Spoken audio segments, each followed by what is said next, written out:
And this case takes place in Blackpool, England on the 1st of November 2003. Charlene Downs was a 14-year-old girl who lived in Blackpool with her mother, father, brother and 2 sisters. The life of Charlene is a rather tragic one, and one that is hard to listen to, especially for those who have experienced SA. It seems that she never really had a chance in life, but we shall get into that later.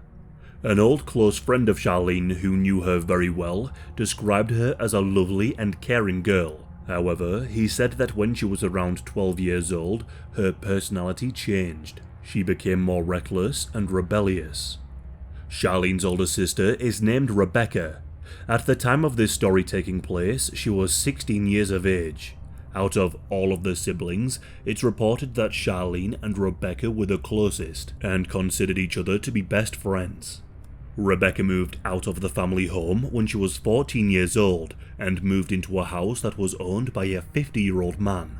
Rebecca has claimed that she and this 50-year-old man were not in a relationship. However, many who knew her at the time have stated that this is untrue and that she was indeed in a relationship with this older man. Despite moving out, Rebecca and Charlene still remained very close. Rebecca Downs had moved out of the family home as soon as she could. This was because her father, Bob Downs, was known to be incredibly violent. If his children misbehaved, he would beat them, especially if he had had a couple of beers. Also, some very, very unsavory characters would often stay at the Downs' household as guests. But we shall talk about this in depth further on. Charlene too was a victim of Bob's anger and violence.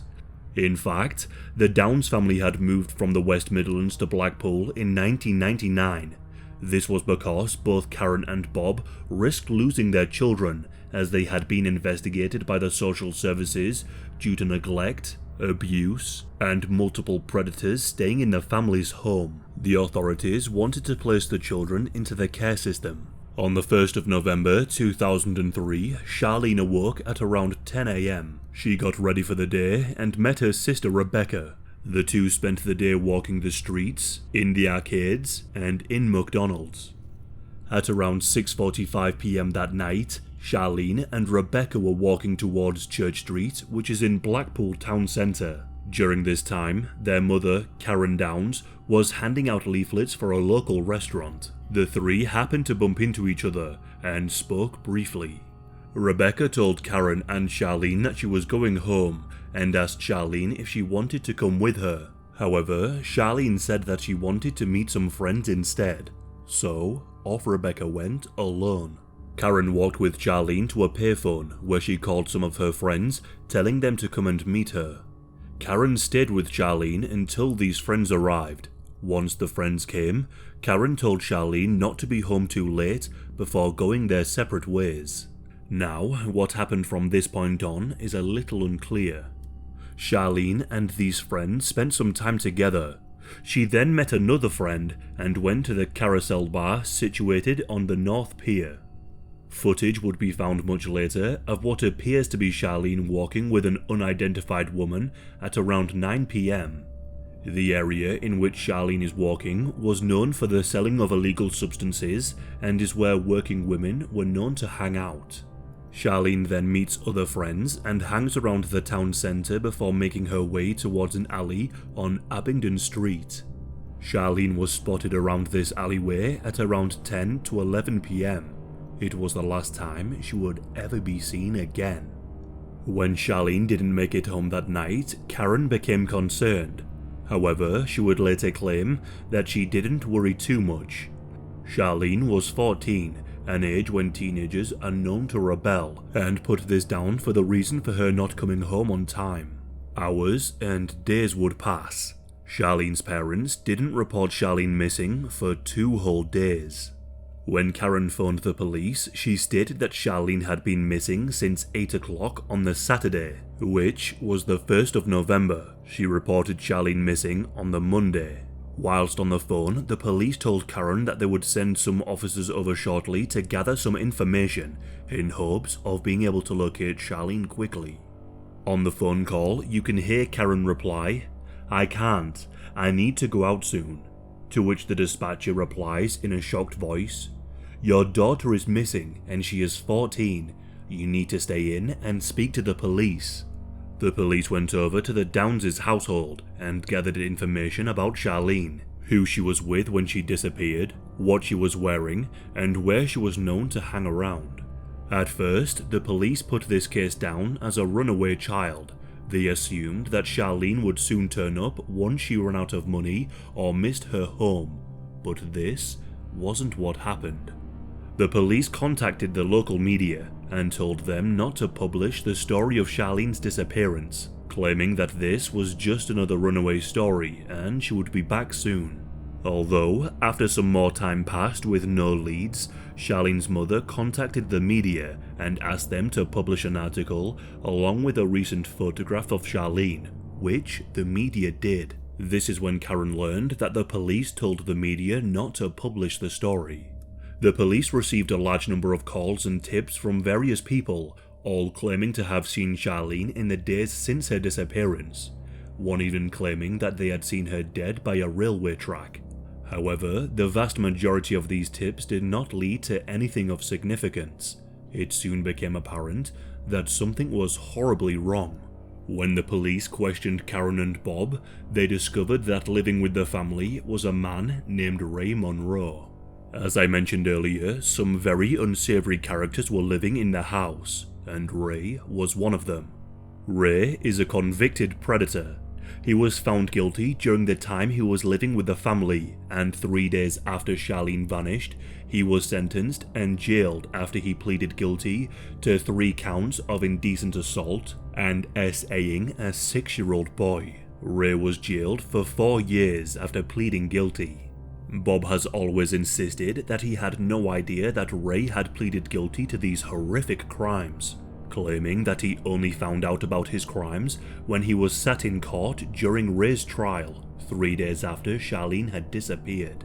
The police began to suspect that perhaps Bob and Karen had a hand in Charlene's disappearance.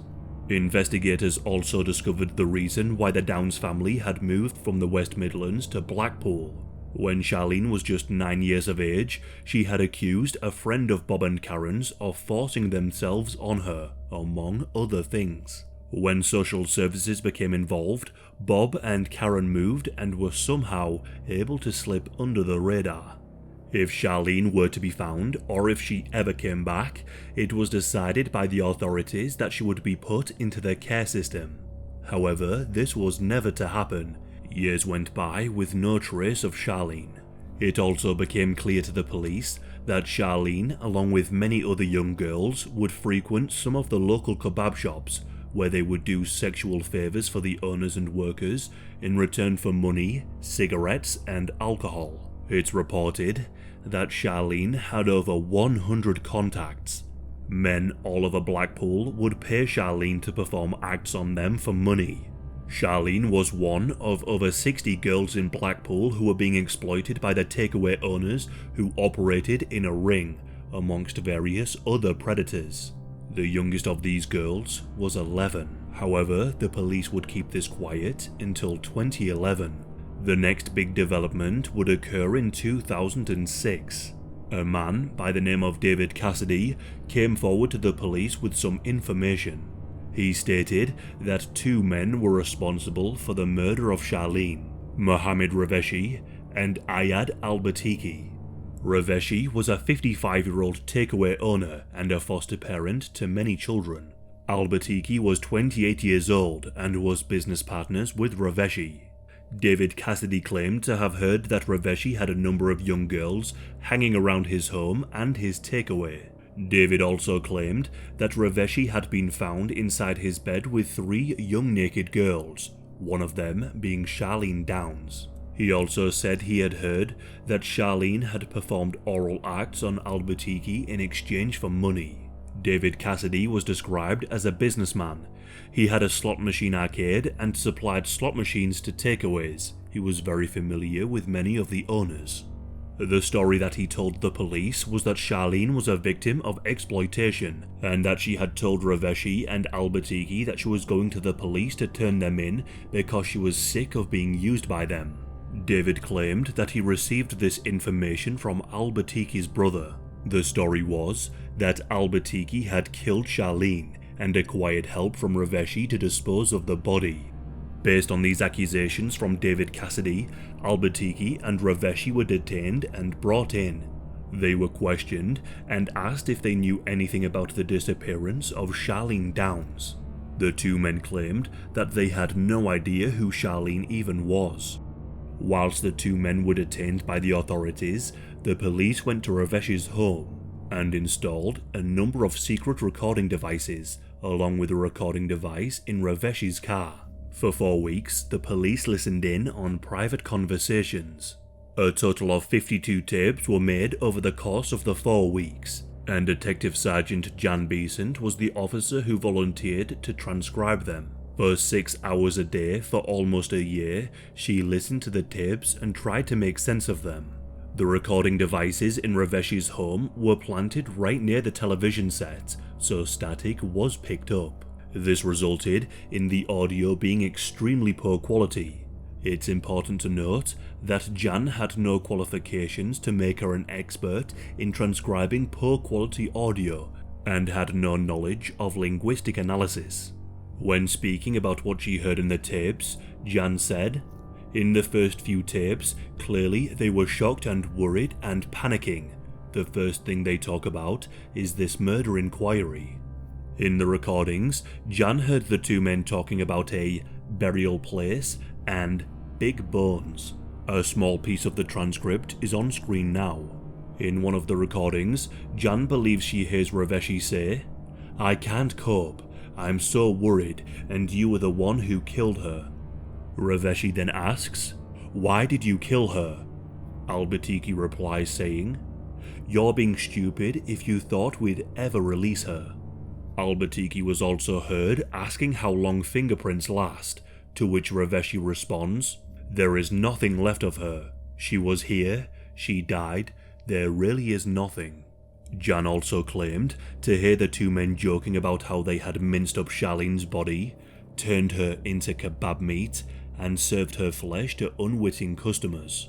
The two men were arrested and charged with the murder of Charlene Downs. The police spoke with Charlene's parents, Bob and Karen. They informed them of the arrest and told them they were 99% certain that Charlene had been murdered, although they didn't actually tell them about the way in which they believed she had been killed. The Downs family would find out when the media began running stories about the murder of Charlene, stating rumours that she had been chopped up and sold as kebab meat. Before telling the Downs family about these disturbing rumours, they had instead fed the media this information for them to distribute. This, of course, was an incredible shock to the family. It goes without saying that the headlines gripped the public.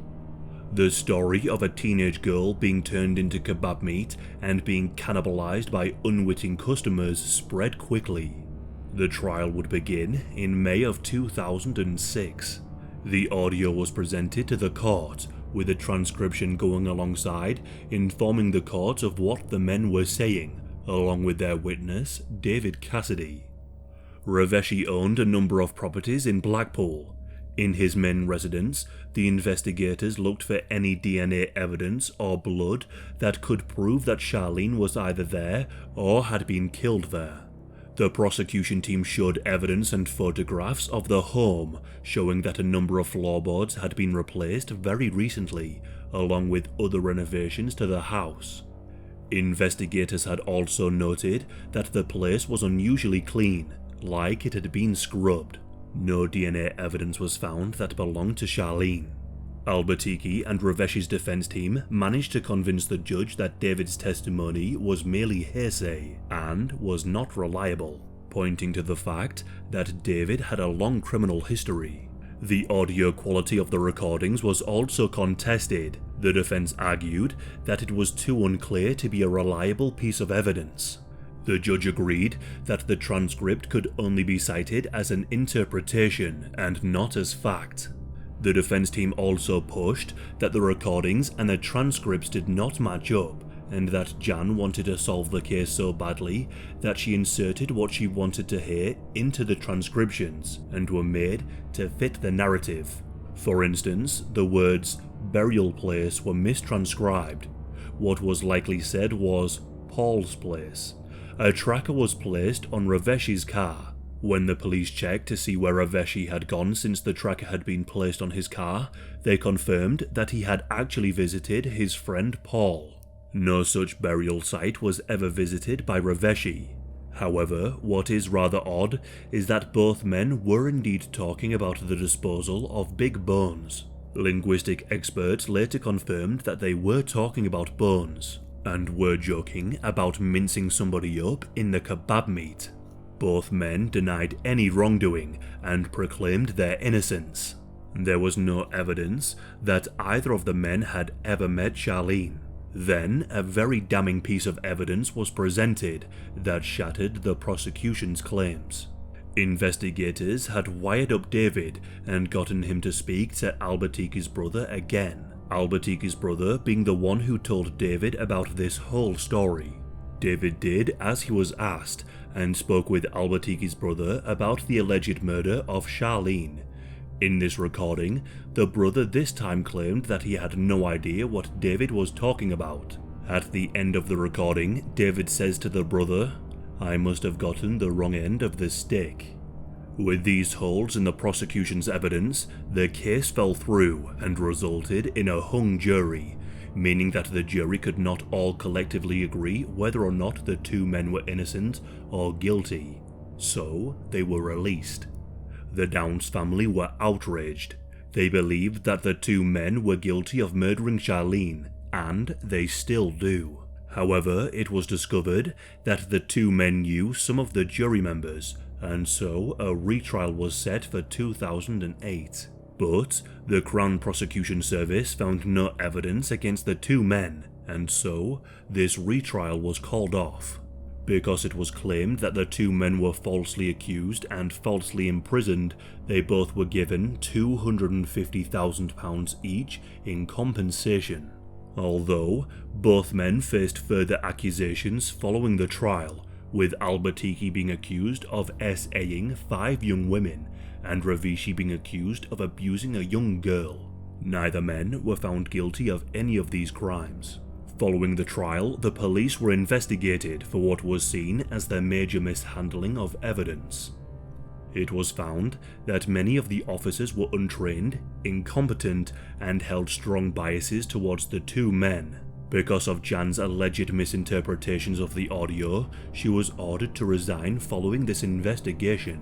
In 2007, the police finalized a report about the grooming of young girls by a number of takeaway owners and workers. However, as I said earlier, this only came to light in 2011. In this report, it was said that Charlene had performed oral in exchange for food.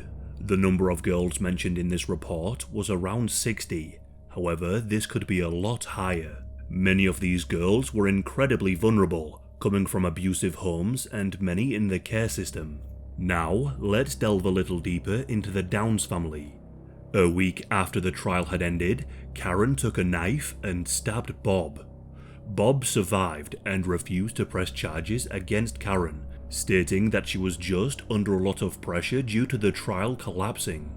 Rumours had been circulating that Bob had been allowing men to have relations with his children in exchange for money. Bob was described as an alcoholic.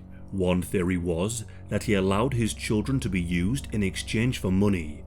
On many occasions, convicted predators had been found living or staying in Karen and Bob's house.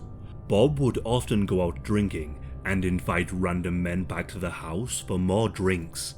Allow me to quickly go through some very strange allegations made against Bob and Karen. A leaked court document from 1989 shows that the Downs family had been investigated by the West Midlands Police and the social services. This was because a convicted predator had been found to be giving their 3-year-old daughter Emma rides in his car. In 1999, it was alleged that some of Bob's friends engaged in inappropriate behaviour with some of the Downs' children. In April of 2001, Charlene told a social worker that one of Bob's friends had touched her inappropriately.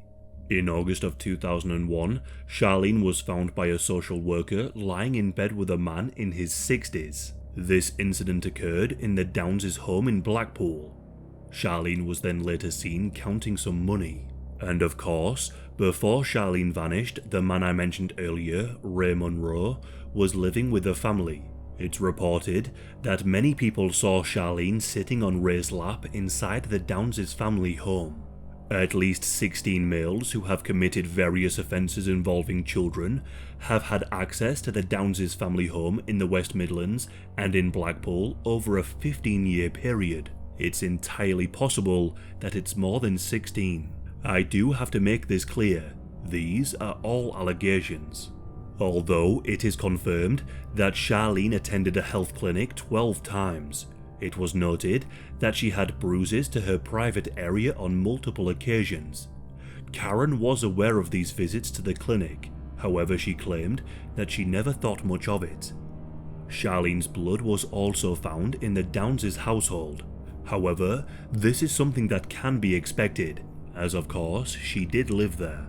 I've also seen some reports that claim that the Downs family did not fully cooperate with the police during the beginning of the investigation. The theory is that Bob allowed men to come back to his home, where he would allow these men to have access to his children in exchange for money, so he could buy more booze.